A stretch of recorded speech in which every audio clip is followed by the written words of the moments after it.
సాయిరామ్. సమర్థ సద్గురు సాయినాథ్ మహారాజ్కి జై. మన సాయి భక్తులందరికీ కూడా నమస్తే అండి. అందరూ ఎలా ఉన్నారు, ఏం చేస్తున్నారు? ఈరోజు వీడియోలోకి వెళ్లే ముందు బాబా గారి ఆశీస్సులు మీ అందరికీ దొరకాలని మనస్ఫూర్తిగా కోరుకుంటున్నాను. ఇంకా ఈరోజు బాబా ఏమంటున్నారు అనంటే, బిడ్డ, నీ జీవితంలో అద్భుత గడియలు అనేవి రాబోతున్నాయి తల్లి. ఆ గడియలు అనేవి ఎలా ఉంటాయి అనంటే, నిన్ను ఒక మంచి స్థాయికి తీసుకువెళ్ళబోతున్నాయి. అంటే నువ్వు ఒక కోట్లకి అధిపతివి కాబోతున్నావు. నిన్ను చూసి అసూయపడే వాళ్ళకి నువ్వు చెప్పే సమాధానం ఇదే తల్లి. నీ జీవితంలో సంతోషం అనేదే లేదు అని నువ్వు బాధపడుతూ ఉన్నావు. అలాంటి ఒక సంతోషానికి నిన్ను చూసి అందరూ కూడా ఇలా ఉండాలి మనం అని చెప్పి నిన్ను చూసి నలుగురు నేర్చుకోబోయే స్థాయికి నువ్వు ఎదగబోతున్నావు అని చెప్పి బాబా ఒక మంచి సందేశాన్ని పంపిస్తున్నారండి.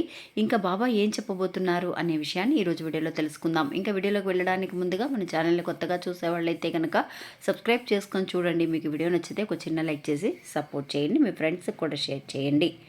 మీరు ఇంతవరకు కూడా ఎంతోమంది దగ్గర జ్యోతిష్యం చెప్పించుకొని అలసిపోయి ఉంటారు. కానీ నేను ఒక గురువు గారి గురించి తెలియజేస్తానండి. ఈ గురువు గారండి ఆదికొండ దేవత పూజారి సుబ్రహ్మణ్యరాజు గారు. ఈయన ఫోన్ నెంబర్ 9347293375. మాకు జీవితంలో ఎన్నో మార్పులను తీసుకొచ్చారండి ఈయన. అందువల్లే మీ అందరికీ కూడా తెలియజేస్తున్నాను.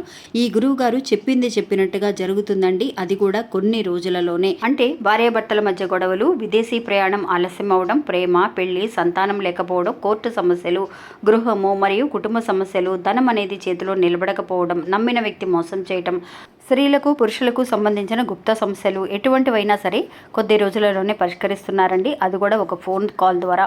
మీరు ఒకసారి ఆయనకి కాల్ చేసి చూడండి. ఇంకా వీడియోలోకి వెళ్దామండి. ప్రతి మనిషికి కూడా అండి వాళ్ళ ఆర్థిక పరిస్థితులను చూసి, అంటే కష్టపడుతూ ఉన్న వాళ్ళు ఎవరైతే కనుక ఉన్నారో వాళ్ళందరికీ కూడా ఒక ఆశ అనేది ఉంటుందండి. మన స్థాయి అనేది మనకి పెరగాలని, ఏంట్రా ఇది లైఫ్ ఇలాగే ఉండిపోతుంది, మనం ఎప్పుడు ఎదుగుతాము, మనం ఎప్పుడు కూడా నెల జీతానికి జీతం మీద ఆధారపడి బతకాల్సిన ఒక పరిస్థితి అనేది వచ్చింది అని చెప్పి మనలో మనం బాధపడుతూ ఉన్న సమయంలో మనల్ని చూసి ఎగతాళి చేసేవాళ్ళు మరికొంతమంది ఉంటారండి.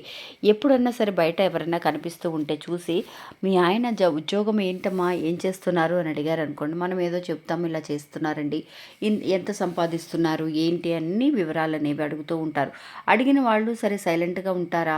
అయ్యో మీ అబ్బాయికి అంతే, మీ వారికి అంతేనా జీతం, మీ అబ్బాయి ఏం చేస్తున్నాడు, మీ అబ్బాయి కూడా సరిగ్గా చదువుకోలేదంట కదా, అంటే తక్కువ చదువు అనేదే చదివారంట కదా, అయితే పాపం గడవడం అనేది చాలా కష్టమమ్మా, ఇల్లు అనేది గడవడం కష్టం, మేము చూడు ఎంత సంపాదిస్తున్నాము, అయినా సరే ఈ డబ్బులే మాకు సరిపోవటం లేదు, మీరు ఈ కుటుంబాన్ని ఎలా నెగ్గుకొస్తున్నారో మాకు తెలియటం లేదే అని చెప్పి మాట్లాడుతూ ఉంటారండి. ఆ మాటలు అనేవి మనం సంతోషంగా ఉన్నా కూడా మన మనసుని ఒక స్థిరంగా ఉంచుకున్నా కూడా వాళ్ళనే మాటలు అనేవి మనల్ని బాధ పెడుతూ ఉంటాయి. అప్పుడు మనం ఏం మాట్లాడగలం, మన వాళ్ళని ఎదురుగా ఏమీ మాట్లాడలేం.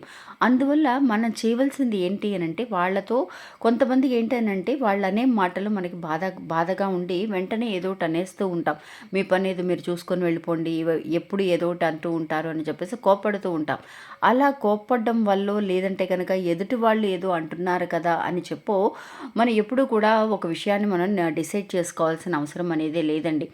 అలా డిసైడ్ చేసుకున్నా కూడా మనకి మన తలరాత అనేది ఎలా రాసి ఉంటుందో, అంటే మనం ఏ విధంగా ముందుకు రావాలి, ఎలా పైకి ఎదగాలి అనే విషయాన్ని మనకి ముందుగానే రాసిపెట్టి ఉంటుందండి. దానికి తగినట్టుగానే మనం హార్డ్ వర్క్ చేస్తూ ఉంటాం. అంతేకాకుండా ఇప్పుడు ఒక చిన్న కథని మీకు తెలియజేస్తానండి. నిజంగా ఈ భక్తుడండి చాలా వరకు కూడా ఒక మంత్లీ శాలరీ మీద డిపెండ్ అయ్యి తన కష్టార్జితంతో తన కుటుంబాన్ని మొత్తాన్ని లాక్కొస్తున్నాడండి. అలాగా తన మీద ఆధారపడి ఉన్నవాళ్ళు తల్లిదండ్రులు ఉన్నారు, వైఫ్ ఉంది, ఒక కొడుకున్నాడు, మొత్తం 5 బతకాలి. ఆయనతో కలిపి 5 ఉన్నారండి. ఈ 5 కూడా నెల జీతం మీద కష్టపడి సంపాదించి తీసుకొస్తున్నాడు. వాళ్ళు కూడా వాళ్ళని చూసుకుంటున్నాడు, ఇంటద్ది కట్టుకుంటున్నారు. ఇలాగా వాళ్ళ ఎక్స్పెన్సెస్ అన్నీ కూడా సరిపోతున్నాయి ఖర్చులకే. అంటే వచ్చిన ఆదాయంలో ₹1 కూడా ఏమి దాచలేకపోతున్నాడు. ఇంకా కూడా సరిపోవటం లేదు కూడా. దాచడం అనేది పక్కన పెడితే వచ్చే ఖర్చులు అనేవి సరి చేసుకోవాల్సిన పరిస్థితి అనేది అతనికి కలిగిందనమాట. అంటే సరిపోవటం లేదే, ఏం చేయాలి అని చెప్పేసి బాధపడుతూ తనలో తనే మదన పడుతూ ఉన్నాడండి. అలా మదన పడుతూ ఉన్న ఒక వ్యక్తి తనకి సపోర్ట్గా ఎవరైనా ఉంటే కనుక, అంటే తన ఫ్రెండ్స్ కానీ లేదంటే ఇంట్లో వైఫ్ కానీ, ఎప్పుడు కూడా బయట వాళ్ళు ఏదో ఎగతాళి చేస్తున్నారని చెప్పేసి మనం బాధపడుతూ ఉంటాం. అలా కాకుండా ఇంట్లో కూడా కొన్ని ప్రాబ్లమ్స్ అనేవి ఉంటాయి. ఏదో ఒక సపోర్ట్, వాళ్ళకి బయట నుంచి సపోర్ట్ కానీ ఇంట్లో కానీ సపోర్ట్ అనేది ఉంటే ఖచ్చితంగా మనం ఎదుగుదలని చూడొచ్చండి ఈజీగా. ఎక్కడ చూసినా సరే మనకి ప్రాబ్లమ్స్ అనేవి ఎదురవుతూ ఉన్నా కూడా, అప్పుడు కూడా అలాంటి సమయంలో కూడా సపోర్ట్ అనేదే లేదు నాకు, అయినా సరే నేను నెగ్గగలను అని ఒక పట్టుదలతో పైకి వచ్చిన ఒక వ్యక్తి అండి ఇతను.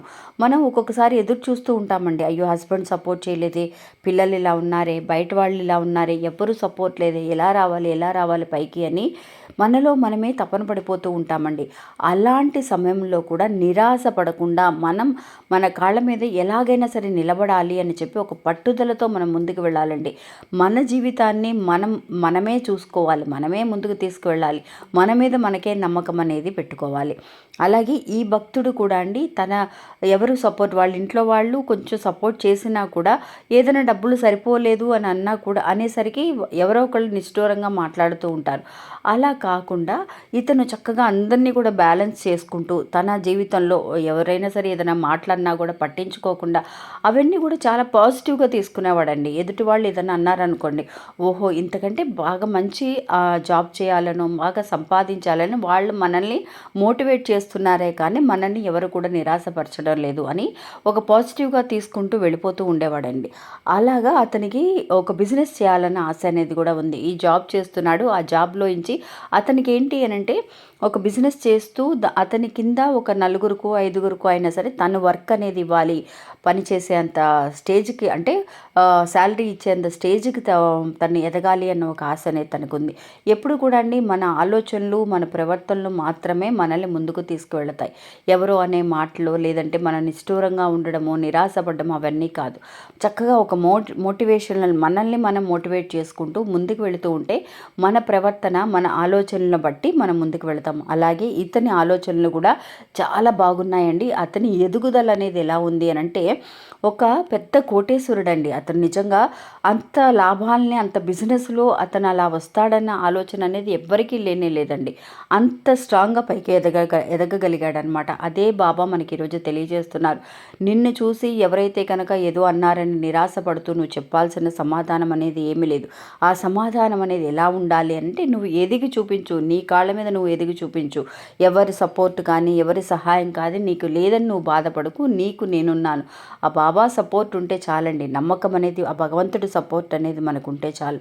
అలా బాబాని నమ్ముకున్నాడు. అతని ఎదుగుదలని అతనే చూసుకుంటూ చక్కగా ఈరోజు చూడండి, ఎవరైతే తనని కించపరుస్తూ మాట్లాడారో వాళ్ళందరూ కూడా అతన్ని చూసి గర్వపడేలాగా, అంటే ఒక పాజిటివ్గా ఉండడం వల్ల ఇలా నేర్చుకోవాలి ఇతన్ని చూసి అని చెప్పి నలుగురు కొత్తగా అతని గురించి అంటే పొగుడుతూ మాట్లాడడం అనేది చేశారనమాట. అలా ఉండాలండి వాళ్ళకి చెప్పే సమాధానం అనేది అని బాబా మనకి ఈ కథ ద్వారా తెలియజేస్తున్నారు. ఇది అవునా కాదా అనే విషయాన్ని నాకు ఈ కమెంట్స్లో తెలియజేయండి. ఇంకా ఇది అండి ఈరోజు మన వీడియో. ఈ వీడియో కూడా మీ అందరికీ ఎంతో నమ్మకాన్ని, ధైర్యాన్ని ఇస్తుందని అనుకుంటున్నాను. నచ్చితే కనుక ఒక చిన్న లైక్ చేయడం మాత్రం మర్చిపోకండి. నమస్తే, సాయిరామ్.